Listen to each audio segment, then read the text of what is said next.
આટલી વિકૃતિ આવી ગઈ છે, હર્ષ સંઘવીને સત્તાની આવી હવા ભરાઈ ગઈ છે. તો જા ભાઈ, તને કહી દીધું કે તું અને તારા દલાલ 4-5 આઈપીએસો જેને હું ઓળખું છું એનામાં જે ફાંકો હોય ને એ ફાંકો કાઢી નાખજો અને ધરપકડ કરી લેજો.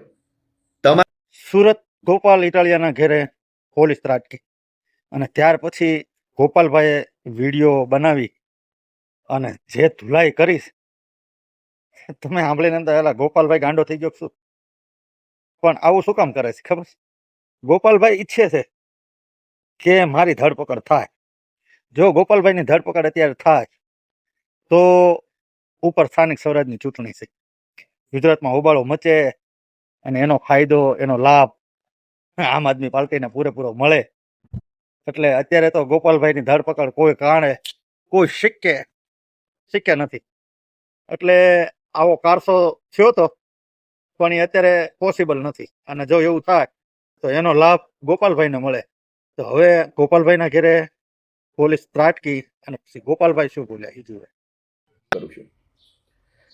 આજે હર્ષ સંઘવીએ અને એની ગુલામી અને દલાલી કરતા કેટલાક પોલીસ અધિકારીઓએ હદ વટાવી છે. બેશરમી અને કહેવાય ને કે ક્રૂરતાની હદ વટાવી ગયા છે. છેલ્લા 1 મહિનાથી હર્ષ સંઘવી પોતે પોતાની જાતને 30 માર ખા સમજે છે. કંઈ વાંધો નહીં, ઘણા 30 માર ખા આ દેશે જોયા છે, અમે જોયા છે. અને સમય સાથે હાલના 30 માર ખાની પણ વ્યવસ્થા થઈ જાય જનતા દ્વારા. આજે એવું થયું કે સવારમાં મારા ઘરે પોલીસવાળા મોકલ્યા હર્ષ સંઘવીએ. હું તો અત્યારે અહીંયા વિસાવદર બેઠો છું, જગ જાહેર આખી દુનિયાને ખબર છે. મારો ફોન નંબર આઈબી પાસે છે, મારું લોકેશન આઈબી પાસે છે, મારું બીજી બધી વિગતો પોલીસ હંમેશા ટ્રેસ કરે છે અને બધી ખબર છે ગોપાલ ક્યાં છે. તેમ છતાંય હર્ષ સંઘવીએ આજે સવારે મારા ઘરે પોલીસ મોકલી અને મારા મમ્મી એકલા રહે છે, મોટી ઉંમરના વ્યક્તિ છે સુરત, એની સાથે પોલીસે ગેરવર્તન કર્યું છે. પહેલા તો સીધા મારા ઘરે ગયા, થોડી ઘણી સરખી વાતો કરી, પછી બેફામ વર્તન કર્યું મારા મમ્મી સાથે પોલીસવાળાએ, અને પછી પાછળથી પાછો સારો એવો વિડીયો બનાવી લીધો. મારા ઘરમાં મારા બીજા પરિવારના સભ્યો છે એ બધાને ધમકાવવાનું, દમદાટી કરવાનું કામ હર્ષ સંઘવીએ આજે કરાયું છે. આ એકદમ હલકામાં હલકી કક્ષાનું કૃત્ય છે. હર્ષ સંઘવી ભાઈ, તું ગુજરાતનો ગૃહમંત્રી હોય તો અમે કાંઈ તારાથી ફાટી પડતા નથી. તારી પાસે 5, 25, 50 દલ્લા આઈપીએસો હોય તો અમે કાંઈ એનાથી ફાટી પડતા નથી. તારામાં અને તારા દલાલ આઈપીએસોમાં તાકાત હોય તો માનનીય ગોપાલભાઈ ઇટાલિયા વિસાવદરમાં જ છે. તને જ્યારે મજા આવે ત્યારે જે મજા આવે એ કલમ અંતર્ગત ધરપકડ કરી લેવાની છૂટ છે. અમે કોઈ તારાથી ફાટી પડતા નથી કે અમે કોઈ તારાથી કંઈ ડરી જવાના નથી. 30 માર ખા હોય કે દિલ્હી સલ્તનતનો મુઘલ સમ્રાટ હોય, અમે અમારા ઈમાનદારીના દમ પર જીવીએ છીએ. પણ આજે જે કૃત્ય કર્યું છે એ બિલકુલ વ્યાજબી કૃત્ય નથી. હર્ષ સંઘવીએ મારા ઘરે સુરતમાં મારા મમ્મી એકલા રહે છે, મોટી ઉંમરના વ્યક્તિ છે, મહિલા છે, એની સાથે પોલીસે ગેરવર્તન કર્યું છે, ન બોલવાના શબ્દો બોલ્યા છે, મમ્મીને આરે જે ગાળાગાળી કરી છે એ હર્ષ સંઘવીને હું કહી દેવા માંગુ છું કે આ બિલકુલ વ્યાજબી વાત નથી. તારી દુશ્મની કે તારી રાજકીય વિરોધાભાસ ગોપાલ ઇટાલિયા સાથે હોય તો ગોપાલ ઇટાલિયો બિંદાસ ખુલ્લો ફરે છે ગીરના જંગલમાં. અમે કોઈ તારાથી ક્યારેય જિંદગીમાં છુપાવાના નથી. તારી કોર્ટ કચેરી, કાયદો, કલમ, પોલીસ દંડા, ધોકા બહુ જોઈ લીધા ભાઈ. પણ આ મહિલાઓ ઉપર પોલીસ મોકલીને તું જે હોશિયારીઓ બતાવે છો એ બિલકુલ વ્યાજબી વાત નથી. આ બિલકુલ વ્યાજબી વાત નથી. હું ગુજરાતની જનતાને વિનંતી કરું છું કે હર્ષ સંઘવીએ આજે મારા ઘરે પોલીસ મોકલી અને મારા મમ્મી સાથે પોલીસે જેમ ફાવે તેમ વર્તન કર્યું છે. મારી મા સિનિયર સિટીઝન છે, હું રાજકારણમાં છું, મારા મમ્મી નથી. મારી માએ તો મને ઘણું કીધેલું કે બેટા આ રાજકારણ રહેવા દે, આમાં બધા લુખ્ખા હોય, આમાં ગુંડાઓ હોય, હલકા માણસો હોય, બેટા આપણે આ ન કરાય, આપણે નાના માણસો છીએ, આપણે ગામડાના માણસો છીએ, આપણને રાજકારણમાં કોઈ આગળ ન આવવા દે. મારી મમ્મીએ મને ઘણો સમજાવ્યો હતો.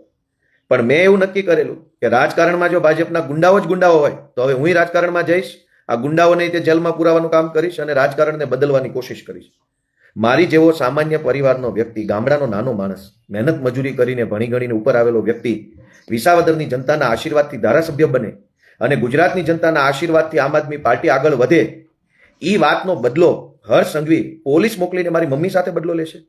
એટલે આટલી વિકૃતિ આવી ગઈ છે, હર્ષ સંઘવીને સત્તાની આવી હવા ભરાઈ ગઈ છે. તો જા ભાઈ, તને કહી દીધું કે તું અને તારા દલાલ 4-5 આઈપીએસો જેને હું ઓળખું છું એનામાં જે ફાંકો હોય ને એ ફાંકો કાઢી નાખજો અને ધરપકડ કરી લેજો. તમારી જેલ, તમારો દંડો, તમારી પોલીસ મને શું ડરાવી શકે છે હું જોઉં છું. અમે કાઠિયાવાડની ધરતીનું ધાવણ ધાવીને મોટા થયા છે. આ શું રાજનીતિ આદરી છે? આ માણસાઈ છે? આ કોઈ વ્યવહારિક વાત છે? તમે એક સિનિયર સિટીઝન 65 વર્ષની મહિલાને પોલીસ મોકલીને દબાવો એટલે શું સમજો છો તમારી જાતને? આવા તો અનેક ગૃહમંત્રીઓ આવ્યા અને દફન થઈ ગયા, માટી વળી ગઈ શરીર ઉપર, કોઈને યાદ નથી કેટલા આવા પાક્યા ને કેટલા ક્યાં જતા રહ્યા. મિત્રો, હું ગુજરાતભરની જનતા એટલું જ નહીં, હજી તો એ બીજું કેટલું એવું એવું બોલ્યા જે સાંભળી અને જેવા તેવાના કાનના કીડા કરી. એટલે ગોપાલભાઈ એટલો બધો એગ્રેસિવ અને સ્ટ્રોંગ આપણે પેલા ક્યારેય નથી જોયો. તમે આ વિડીયો જોશો ને, ગોપાલભાઈના શબ્દો સાંભળશો ને, તો તમને આમ થવા માંડશે કે આ જગ્યાએ હું ગૃહમંત્રી હોઉં તો અત્યારે ને અત્યારે આને ઉપાડ લો. પણ આ ઈચ્છે છે એવું કે મને ઉપાડો, તો ચૂંટણીમાં એનો લાભ થાય. અને ગુજરાતની પોલીસ અત્યારે એનો આંગળી અડાડશે નહીં. પણ એના ઘેરે શું કામ ગઈ ને એ કોઈને હજી સમજાતું નથી. તો ગોપાલભાઈના ઘેરે પોલીસ શું કામ ગઈ અને શું કામ એના મધર્સને ગાળો દીધી ને જે કાંઈ મેટર થઈ, એ અત્યારે આવા ચૂંટણી માથે છે ત્યારે આવું શું કામ કર્યું ગુજરાત પોલીસ, એ હજી કોઈને સમજાતું નથી. જુઓ તો ખરા ગોપાલ કેવું કેવું બોલે. નહીં, પૈસાથી ખરીદાયો નહીં, પોલીસથી ડર્યો નહીં અને લડું છું એ વાતનો બદલો હર્ષ સંઘવી હવે મારી મમ્મી સાથે લઈ રહ્યો છે, મારા ભાઈ સાથે લઈ રહ્યો છે. આ કેટલું વ્યાજબી છે? જે કાંઈ તમારે રાજકીય દુશ્મની કરવી હોય, માથાકૂટ કરવી હોય, હુમલા કરાવવા હોય અમારા ઉપર, જેલમાં પૂરવા હોય, તો હું પોતે હાજર છું. હું ક્યાંય મારી જિંદગીમાં ભાગ્યો નથી કે મારી જિંદગીમાં હું કોઈ દિવસ ક્યાંય હોય બાપા ભાઈ બાપા મરી ગયા કરતો નથી. જે કાંઈ આવે એમાં આપણું ગોપાલભાઈ ઇટાલિયાનું કામ મોરે મોરા વાળું જ હોય છે. આપણને સીધી કોઈ પણ પ્રકારની બીક લાગતી નથી. પણ આજે હર્ષ સંઘવીએ જે કામ કર્યું છે, હું બધા મારા જે કાંઈ મિત્રો ગુજરાતભરના છે એક જ વિનંતી બે હાથ જોડીને કરું છું કે આ વિડીયો એટલો શેર કરો કે એક એક માણસ સુધી પહોંચવો જોઈએ કે હર્ષ સંઘવીએ કેવા હલકા ધંધા ચાલુ કર્યા છે.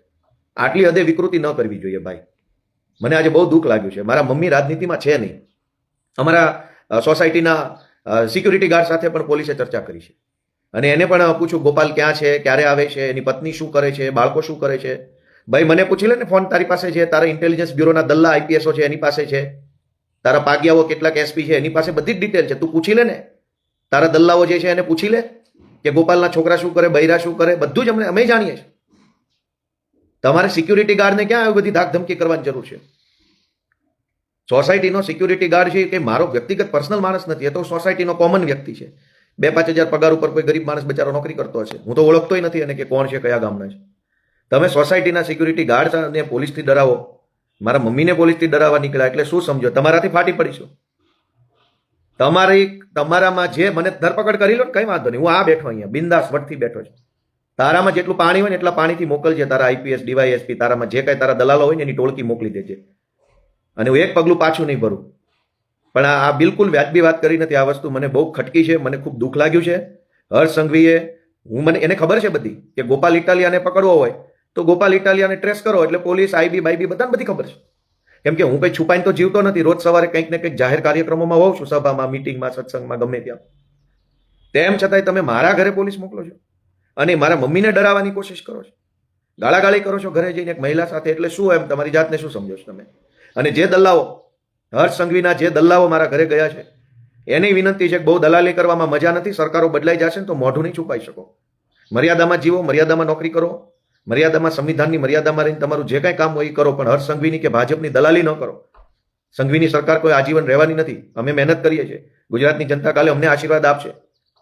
અને ગુજરાતભરની જનતાને મારી એક જ વિનંતી છે કે તમને એમ લાગતું હોય કે ગોપાલ ઇટાલિયાના ઘરે હર્ષ સંઘવીએ પોલીસ મોકલી, એ વાત વ્યાજબી નથી, તો આ વિડીયો શેર કરીને કરોડો લોકો સુધી મારી લાગણી પહોંચાડો. મને આજે બહુ દુઃખ લાગ્યું છે, મને અત્યંત પીડા થઈ છે. કેમ કે હું કોઈ દિવસ કોઈ ભાજપવાળાના ઘરે જઈને એમની મા બહેનો સાથે મેં ગેરવર્તન નથી કર્યું.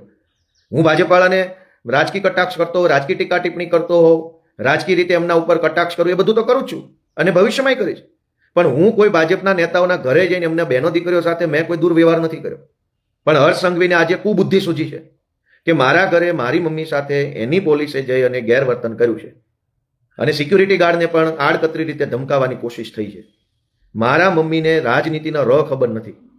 હું મારો હોદ્દો કયો છે, એ હોદ્દાનું શું મહત્વ કહેવાય, ધારાસભ્ય એટલે શું કહેવાય, મારા મમ્મીને કંઈ ખબર નથી. એકદમ દેશી માણસ છે, ગામડાના માણસ છે.